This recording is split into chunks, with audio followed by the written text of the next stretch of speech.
more than making magic. More like magic's making me.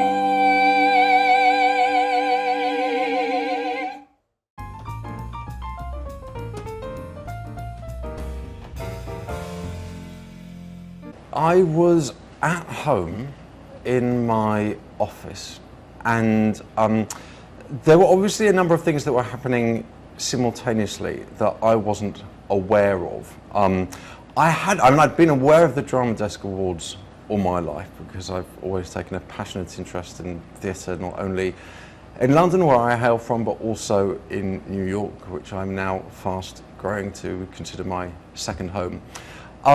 And certainly while we were doing the show, it was mentioned that it would be, marvellous if it was in some way recognised there.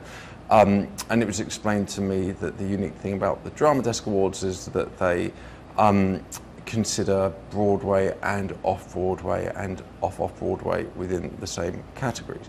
And truthfully, I didn't really give it much further thought. I certainly didn't put in my diary when the nominations were being announced. I just put it out of my mind because I think I probably thought, well, there's so much theatre that goes on in New York. We'll be up against so many productions that I just kind of left it at that. And so the way I found out, and I'll come on to kind of why I found out this way probably in a minute, is that I suddenly saw quite a lot of social media notifications. And I'm someone who's on social media, but I kind of use it sparingly, unless I'm in the middle of something which I think will be of great interest to people. So I'm not someone who really, posts political views on any of my platforms or photographs of what I'm having for my dinner. But if I'm working on a show, then I know people like to see behind the scenes and they like to know announcements. And I Wish My Life Were Like a Musical was on throughout February here at SoHo Playhouse. So kind of from mid-January when we started rehearsals to the end of February, I was fairly active on social media. And then just after I got back, because I've really been focusing on a couple of writing commissions, so in order to satisfy those producers, I've been diligently getting on with those rather than scrolling through the feeds of Instagram, Facebook, or the platform formerly known as Twitter. And just one day I just happened to just log in, because I normally just try every so often to remember to log in, because people sometimes send you messages. And I saw that all of a sudden I had loads of notifications. I thought, that's a bit weird, what's going on here? And I saw that there were all of these notifications about the fact that we'd been nominated, and I was just thrilled.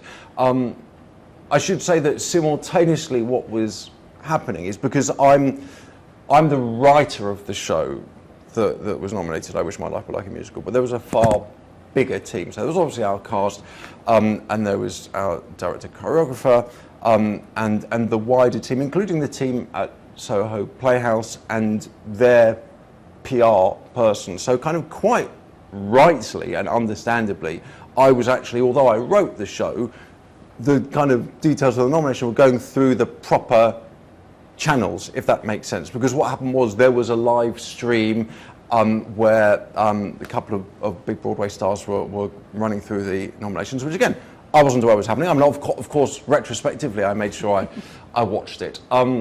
But then, so that live stream happened. Then I think the Drama Desk Awards people notified the PR person who'd worked on the show and indeed on the series as a whole, who then notified the theatre. So understandably, it had to go through a few people before it got to me. But in the meantime, because social media moves really, really fast, by the time emails had been forwarded, people were kind of already, tagging me and the show account. So it's actually really nice for something wonderful to be discovered over social media, because certainly in theatre, in fact, ironically, there is a joke about this very thing in I Wish My Life Were Like a Musical, about finding out that a show you're in is closing through a tweet. So it's actually, and I've heard, and that's really based on truth, that that's happened famously in the UK, and I've known people who have found out that they're being recast online. So it's actually really, really nice for some welcome news for you to just look at social media, and rather than to see the kind of, you know, vitriol and you know, bad news and propaganda and goodness knows what else that populates some of the platforms, to actually see something which a lot of people are celebrating. And our cast, I think it was actually our members of our cast who are kind of all over social media in a very good way. I think they were the ones who were making a lot of noise and whose posts I saw first. So that's how I found out.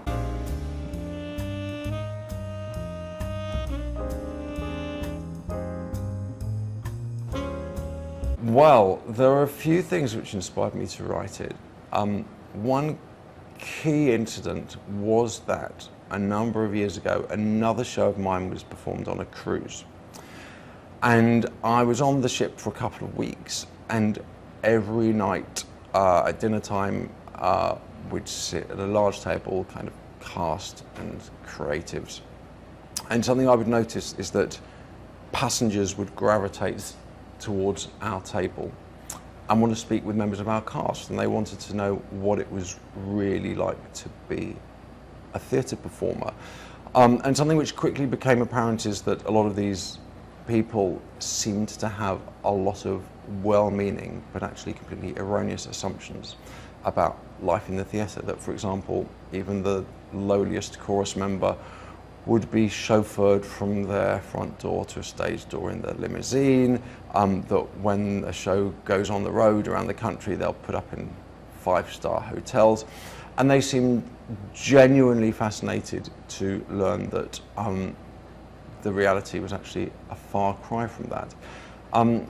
And similarly, I was looking for an outlet that kind of fused my interest in writing both musicals and in writing comedic songs, because my background is partly in writing musicals and music and songs for theatre, and partly in writing standalone comedic songs, most notably for BBC Radio in the UK about topical subjects and figures in the news, be they politicians or members of the royal family or just celebrities. I've written a lot of songs about those particular people. And all of those disparate elements kind of fused in my mind, and I thought, maybe if I can write songs about politicians, I can write songs about musical theatre performers, because I know a lot of them. I've heard enough of their complaints and gripes and hilarious anecdotes about everything from auditioning to doing exhausting dance routines to doing onstage kisses with co-stars that they can't stand, to working with divas, to working with celebrities who can't really sing and have just been put into a show because they're famous. And I thought maybe there's something in this, and I didn't see it as a conventional musical per se. It's a cross between a musical and a musical revue, where the cast multi-role, so we get to see them, each of them play a range of characters.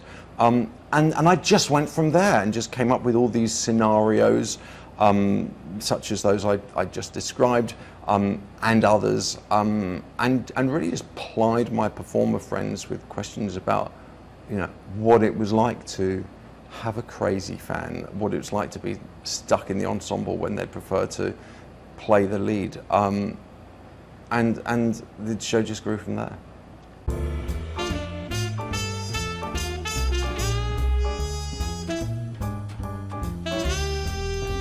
There have been, yeah, that's an interesting one, because I originally wrote it as a two-parter, so a show in 2 acts, about 45 to 50 minutes each act. And then the first time it was ever done was in 2018, and that was in a London cabaret space. And there, because they had 2 shows a night, they had restrictions on running time. So I had to come up with an 85-minute version for that space. And it had a couple of very successful runs there. And then it went on to the Edinburgh Fringe, where most shows have a 60-minute running time. So it came up with a 60-minute version. And since then, many of the versions have varied in terms of running time and in terms of content. Running time is often dictated by the parameters of how it's being presented. So in Edinburgh, the more it kept going back to Edinburgh and the bigger venues that it was invited to play in, the longer the running time tended to get. So it's most recently been done in a 70-minute version there. But similarly, often around the Edinburgh Fringe, there have been productions that have utilised the same cast and the same physical production directly before or directly after the festival, where a slightly longer version was required. So there was kind of an 85-minute version that could be contracted for Edinburgh. So that was the version that went on tour around the UK and Ireland. And then other territories, it is quite malleable, because it is a musical review as much as it is a musical. It means that, I mean, it does need some tweaking, and it seems as though it's a show that I'm forever revisiting in line with, you know, the requirements of a particular production. But, you know, so for example, in South Korea, where they wanted to do it as a one-act of about 90 to 100 minutes, that was possible. In Switzerland, when they wanted to do the original 2-act version, that was possible. But here at SoHo Playhouse, the team were very keen that they saw they saw the Edinburgh version, which is most recently been the 70-minute version. Having said that, even Edinburgh has evolved, because one of the nice things about the show is that there is the scope to not so much update, because I like to think it's quite timeless, but as topics come to the fore that maybe seem good invitations to be included in the show, I can incorporate those into it. So for example, when it was picked up by a UK producer for its 3rd Edinburgh and subsequent UK productions, there was the idea to maybe introduce a few songs from the audience members' perspective. And that was really because at the time it was just post-pandemic, when audience etiquette was starting to be a really big topic. And so we introduced a song about audience behaviour, also a song about superfans, a song about closet musical theatre fans, musical theatre fans who secretly like musicals but don't like to admit it. And now, certainly as it starts to go to more and more territories, we find that there are songs which are more meaningful to some nationalities than to others. And what's lovely is that there is now this kind of big pool of songs. I think certainly in the UK the last few years, we've consciously tried to put a new song or two in every year. Not necessarily because, the old ones weren't going down well anymore, but just to kind of keep it fresh, to entice back people who've seen it before. And it means that there's a large selection of songs that could go into the show. So were there to be a version which had them all, it would probably be interminably long. But yeah, it's certainly evolved. And then the real big discovery for New York was the number of linguistic changes which had to take place. It was still very much the same show, in that, by request of SoHo Playhouse, all the songs were kind of songs which had been heard in Edinburgh. But there were all of these words which, we use a lot in the UK and which are not as commonly used over here. So there we have CVs, you have resumes. There we snog, you make out. There was another, product names, and there were quite a lot. I mean, nothing that was kind of changed beyond recognition, but something I desperately wanted to do was, especially because the material is largely comedic, I wanted to make sure that if something was meant to be funny, all of the terms of reference would be immediately recognisable. So something that our director and our cast were very good about doing was telling me if they thought anything sounded British to the point at which it wouldn't be readily understood. And I think my proudest moment, because certainly during the first week of rehearsals there was a lot of nocturnal lyric tweaking that went on, because typically, you know, a lot of the replacement terms didn't rhyme with the original word, or didn't have the, you know, the same number of syllables, or the stress on the syllables was in a different place. Often if I'd use, so for example, once or twice I used CV, and so, you know, obviously resume has 3 syllables, and often I was using CV as a, well, not often, but once or twice using it as a rhyming word. So not only did I have to change that word, but I had to change, you know, the line before or the line after. But it was a fun challenge. It was a bit like doing a jigsaw puzzle with putting the pieces together. But I'm really glad that I did it, because, as I was going to say, one of my proudest moments was actually when I spoke to one audience member after one of our early performances, who just wanted to know a little about the evolution of the show, and she was staggered to hear my accent, and she asked me how long I'd lived in New York for, and I thought, yeah, the job well done, which I owe very much to the cast and our director choreographer for alerting me to those things, because had I just come in and said, this is the version we're doing, had they not been as forthcoming and as critical in a good way, because I wanted them to be, you know, a number of the lines would have been completely meaningless. So yeah, a fair degree of tweaks, but still very much the same show.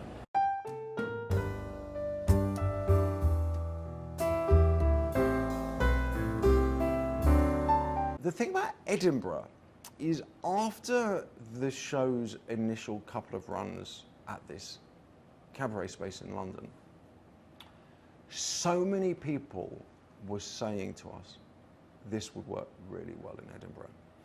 And up until that point, I'd had involvements with a couple of shows which had been in Edinburgh, but I wasn't hands-on, I wasn't actively involved. They were kind of other people's babies, so to speak, that I'd contributed music to or songs to. But there'd yet to be a kind of a full show of mine that had found its way to the Edinburgh Fringe. And so that's what set those wheels in motion. And Edinburgh is just a fascinating place. Again, I was drawn to it just because so many people were saying this should be done in Edinburgh. And it was totally the right thing to happen. What I found was that there was kind of a ready-made audience who were kind of hungry for entertainment, which was great. I found that actually a lot of amazing performers are really up for doing Edinburgh, and that was kind of a real discovery for me, in that actually, you know, people who'd been in dozens of West End shows, it was on their bucket list to do the Edinburgh Fringe. Just to be surrounded by so much creativity and so much artists, and also to be in an arena where the great and the good of the theatre industry from all over the world do congregate, there is that exposure. Obviously, you do have to make a lot of noise to get yourself heard, because there's a lot of shows that are on there. And certainly, in our first Edinburgh, you know, we were a show that virtually no one had heard of. We didn't have that much of an advance.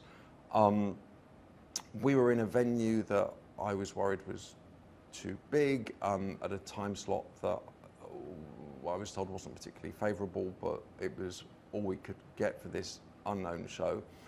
But I think just because the team worked really, really hard, and we didn't just assume that people were simply going to show up. And also, you know, luck plays a part as well, in that, you know, previews we had 1 or 2 quite high-profile British celebrities who came to see the show and then publicly voiced their love for it. And so then we ended up selling out every show. So it is an amazing arena, and I think it's fair to say that notwithstanding the fact that it had already had a couple of successful runs in this cabaret space in London, Edinburgh was really the turning point. That's what really spawned all of the international productions. Most pertinently, it's what ultimately led us to SoHo Playhouse. But obviously there are things to bear in mind about Edinburgh in that, you know, certainly costs are spiraling, accommodation costs certainly post-pandemic have been going ever upwards. So it is a serious, you know, it is a serious investment for those who are writing the checks. But in, you know, certainly in my experience, it was fantastic launchpad for the show and a great place to keep going back in increasingly sizable venues. And so, yeah, I owe, you know, the vast majority of what's happened to this show to those experiences in Edinburgh.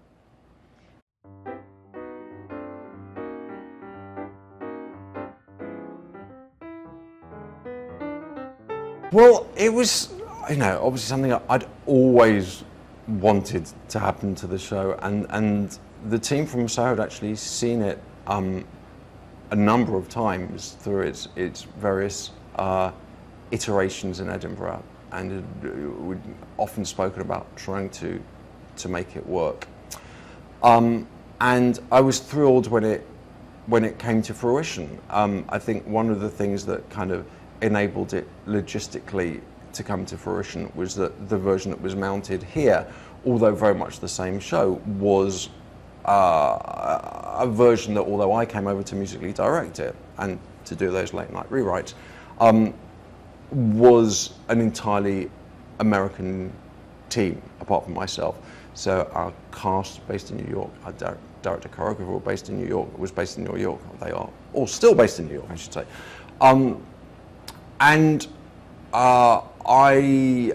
I mean, New York is possibly my favorite place on the planet, and I've been very, very fortunate in that prior to coming over for the Fringe Encore season, in the 15 months before that, I'd had two other projects, completely unrelated projects, that had brought me to New York. And you just hear so much about New York theatre. You hear so much about Broadway, but about off-Broadway as well, and indeed off-Broadway, and you know, just these you know, legendary places in New York. And I think there never seems to be enough time to visit New York, and certainly the prospect of spending 6 weeks here, first rehearsing the show for a couple of weeks and then here to musically direct the performances during the run, was just incredibly appealing, partly because it is New York, partly because it's an education into the theatre landscape over here. I find it's incredibly rewarding to be surrounded by American collaborators, American audience members. You're, you know, finding new audience members. You're kind of being dipped in a sea of really creative people that you might then go on to have further collaborations with, who you wouldn't necessarily normally come across, because, you know, the theatre community in London, obviously there are always more people that you can discover, but you know, it's a fairly small pond. So to suddenly be in a brand new community where there are, you know, actors and directors and producers and theatres that you've never had any contact with before, is incredibly exciting. And I think it also just informs one's own experiences, because certainly as a writer, you know, a lot of what one creates is a product of one's imagination, but a lot of it is just real life experiences And I think going to the other side of the world for 6 weeks is an experience which can then feed into your creative work. And I was so delighted and excited and honoured and grateful that we were given this opportunity to bring I Wish My Life Like a Musical here to SoHo Playhouse, because so many people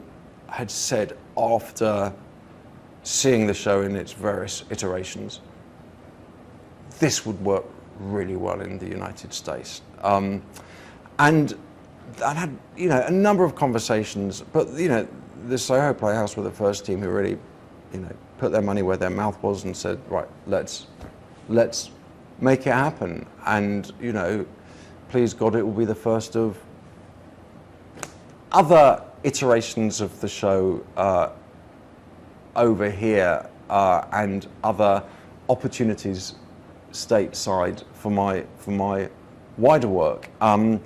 So yeah, I can't overstate what an enlightening and rewarding experience it was, and to get the Drama Desk nomination was kind of the cherry on an already most delicious cake.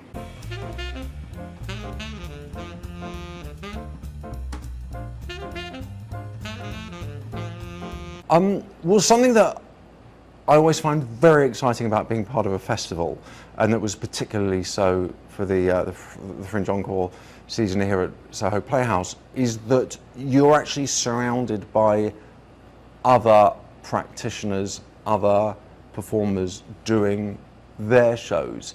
And certainly I discovered a lot of camaraderie, and I was introduced to other creatives, other talent. And I also got to see their work here. So I saw every other show that was on here while we were running. I got to hang out with a lot of the teams that were putting on those shows. And it really kept things fresh, if that makes sense. It means that you're not seeing exactly the same group of people every time you're going to the theatre, no matter how lovely that group of people is. And you've actually got a chance on your doorstep to see their work. And because the work that's programmed here is incredibly diverse, in that it's not just a season of musicals and it's not a season of one-man shows, you get to see kind of shows that you might not otherwise go and see, and especially because there are also the two spaces. There are shows upstairs and the show downstairs. And the other great thing about being in a festival is that there'll be the odd random day when you don't have a show at all, or there'll be a day when you have an early show and a day you have a late show. So it means that you can see other things. It meant that I got a chance to see a lot of other shows, not only here but elsewhere in New York during my time here. Obviously, there are some practical advantages to being the sole show in a venue. The key one being that you don't have to strike your set and kind of reassemble it and do kind of a thorough sound check beforehand, because obviously, the show that's been on since you were last in might have had different sound requirements or settings or what have you. But that's really a small price to pay for just the variety and the sense of fun. And also something that we discovered is that there's a dedicated audience for shows at SoHo's Fringe Encore season. So I think every show benefits because what will happen is some audience members will see one show as part of the season, and then they'll think, oh, that was great, let's see what else is part of the season. So everything benefits. So I think it's really nice. I mean, I think shows performing in a rep, I'm not quite sure about the infrastructure here. It used to be far more of a thing in the UK than it is there now. It's actually a bit of a rarity. Certainly the kind of fringe festivals like Edinburgh, you've got shows sharing a venue, but with some exceptions, you're basically on at the same time every night. And so there is something that is nice about the variety. It means you've really got to have your wits about you and, you know, really keep a diary that you keep your eye on as to what day and what time your show is.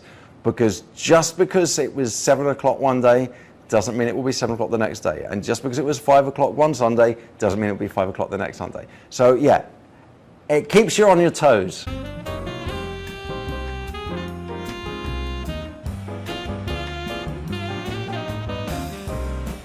The advice I would give them is seek advice from everyone you know who has been in the same position. Because when I Wish My Life Were Like a Musical first went to Edinburgh, I spoke to pretty much everyone I knew who'd done the Edinburgh Fringe before. I did a lot of research. I was very, very open about what I did know and what I didn't know. And I think if you go in from a position of self-confessed ignorance, then you will have a readiness to learn. And I will find that a lot of people are very happy to share their experiences with people. And that's really how I managed to build this show up. I mean, I was surrounded by incredibly industrious, hardworking, talented people.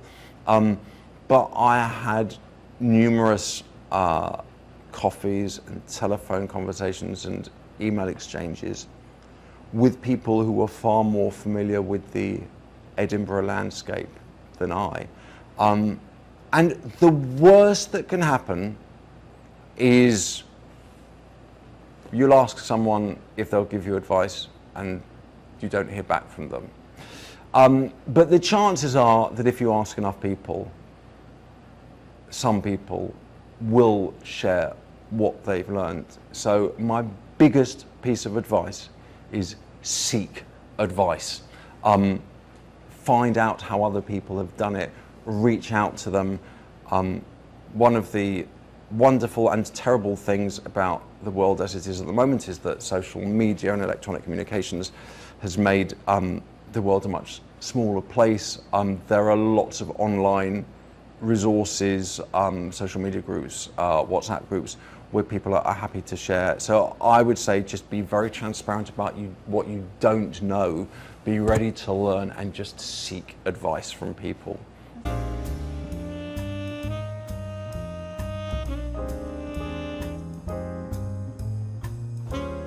Oh, absolutely. I mean, anyone in this industry who puts their money where their mouth is someone to be cherished and someone who is kind of worthy of praise and respect. Because shows don't just happen. And it's lovely when one and the people who one works with are remunerated in a way that enables them to fully focus on the job in hand. It just makes the whole process so much easier. And the thing about I Wish My Life Were Like a Musical is I deliberately wrote it in such a way is it does not have to have millions lavished on it to achieve its optimal effect. I deliberately wanted to write something that you could put on with very little expense in the way of costumes or set, and people would still hopefully exit the theatre saying, I enjoyed that, and actually that was all it needed.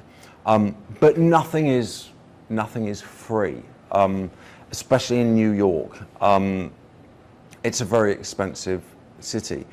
And the financial support that is available towards putting shows like this just pays untold dividends, not only in enabling the shows to happen, but also in nurturing and nourishing the creators, the creatives, the talent that is involved in the assembling of the productions, who then may go on to produce more work in the city, perhaps with some of those that they've formed relationships with.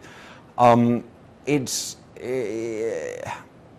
isn't cheap to produce, but it is a darn sight cheaper than a lot of other things. And certainly in terms of shows at the SoHo Playhouse, they have far more modest budgets than a lot of the big Broadway extravaganzas, which I love seeing, which are absolutely worthy of investment as well. But it would take less money for something to go a long way if it's at a smaller venue. A small amount of money can make more of a difference. And I'm out there for all kinds of shows, and one of the joys of spending 6 weeks here was I got to see shows in the downstairs space here, which is very, very intimate, while we were on upstairs. And I also got to see massive Broadway extravaganzas, and there's a space for everything, but it doesn't just happen, and sometimes because the smaller shows, the off-Broadway shows, sometimes they don't have the visibility because the budgets are smaller, which means that there aren't massive hoardings in Times Square. But it really just can make a great difference.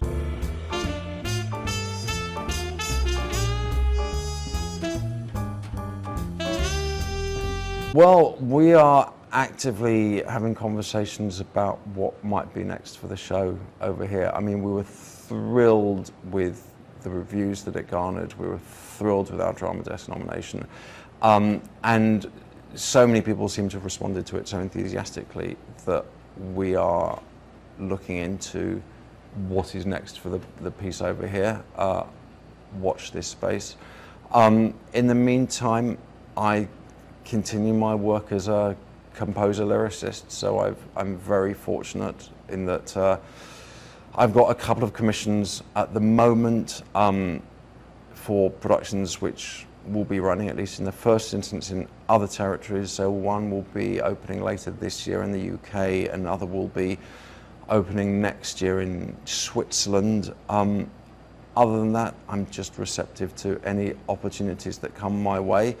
And I dare say some of my time will be spent continuing to update and tweak and drum up new iterations of I Wish My Life Were Like a Musical, because something as I've discovered, each production seems to necessitate its own running length and repertoire of songs, and as I've now discovered in New York, linguistic tweaks on occasion.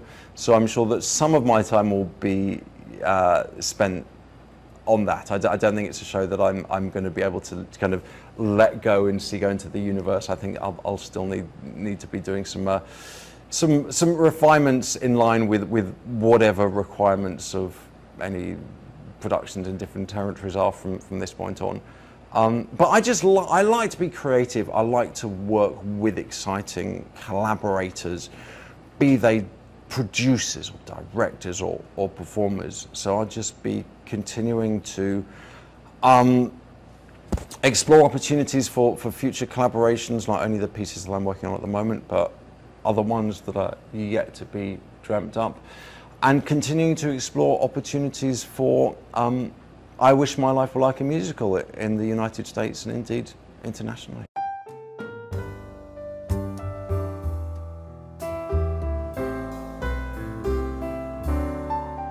If my life were like a musical, I would like it in format, if not in content, to be like Merrily We Roll Along, which is a show by Stephen Sondheim, which most recently was revived on Broadway starring the great Daniel Radcliffe, amongst a very starry cast. And the reason I choose that is that that is a show whose narrative is related in reverse.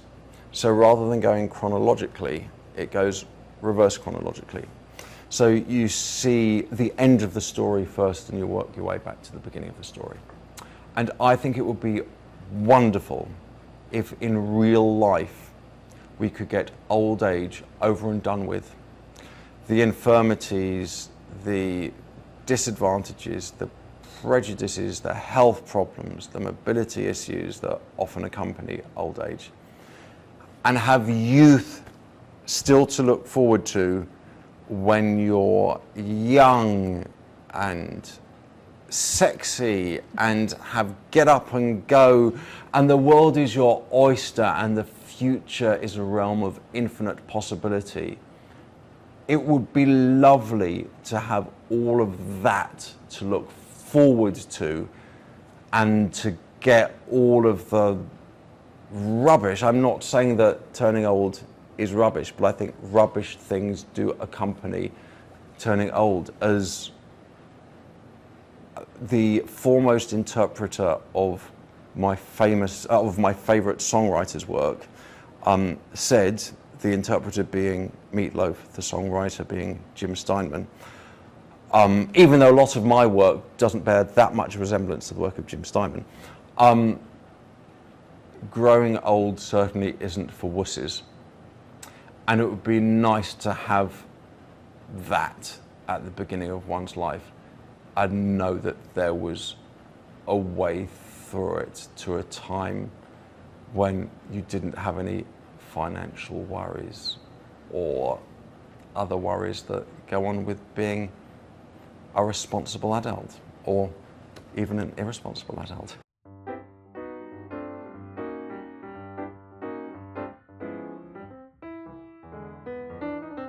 Venues like SoHo Playhouse are really important because they occupy a unique place, largely in terms of the size.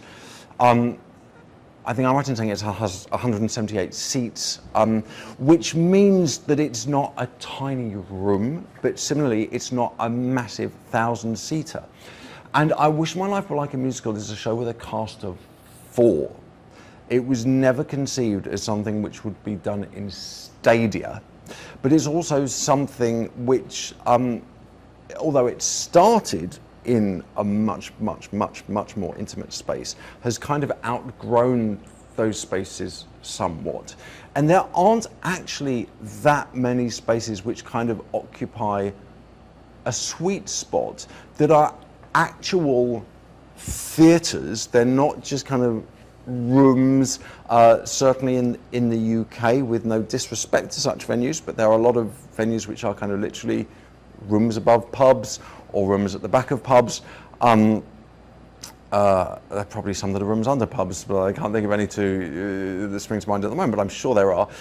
Whereas the thing about something like the SoHo Playhouse, it is a dedicated performance space with beautiful theatre seating, a lovely stage, great facilities, but it is perfect for a show like I Wish My Life Were Like a Musical, that is a four-hander, that is largely comedic, that allows for a degree of intimacy. Certainly, as I said, it's started in smaller venues, and some productions are still in smaller venues, and other productions are in much larger venues. So, you know, on its UK tour, it was playing 2,000 seaters.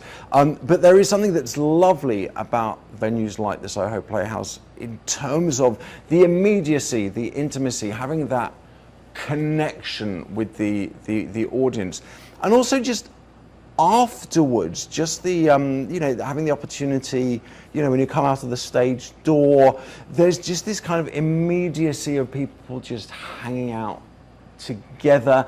It's not like those big Broadway shows, which, as I said, I love, but like there's this kind of stage door crush, because even though not every audience member hangs out at the stage or afterwards. It seems like often there are dozens and dozens and dozens and dozens and dozens, if not hundreds and hundreds of people. And so it's lovely, it allows for more kind of immediate contact with audience members. It's that bit more relaxed.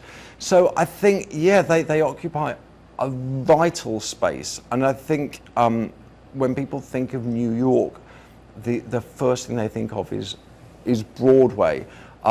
And I love Broadway shows, but one mustn't forget Off-Broadway, which really has nothing to do with geography, it's just to do with size. And you know, some of the greatest shows I've seen in my life have been in tiny spaces.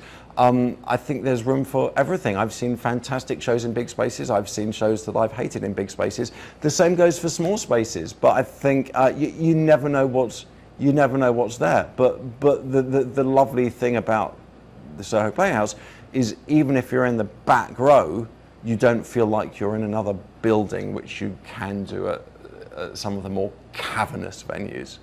And also, they're far more affordable as an audience member as well.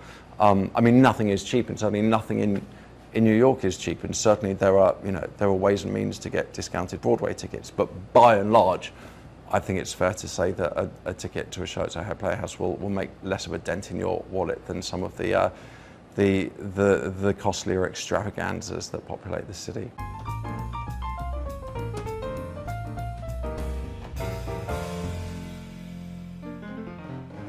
Well, one of the advantages of having a very unusual surname is that I am the only Alexander S. Bermange in the world.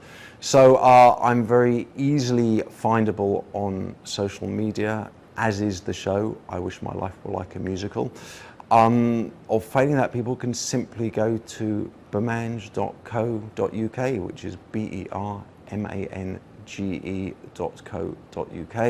And that's where you can also see a lot of clips from the show in its various iterations, including most notably some excerpts from the SoHo Playhouse version, so that people who weren't fortunate enough to catch it here or did so and just want to re-experience some of it again will get a chance to do so online.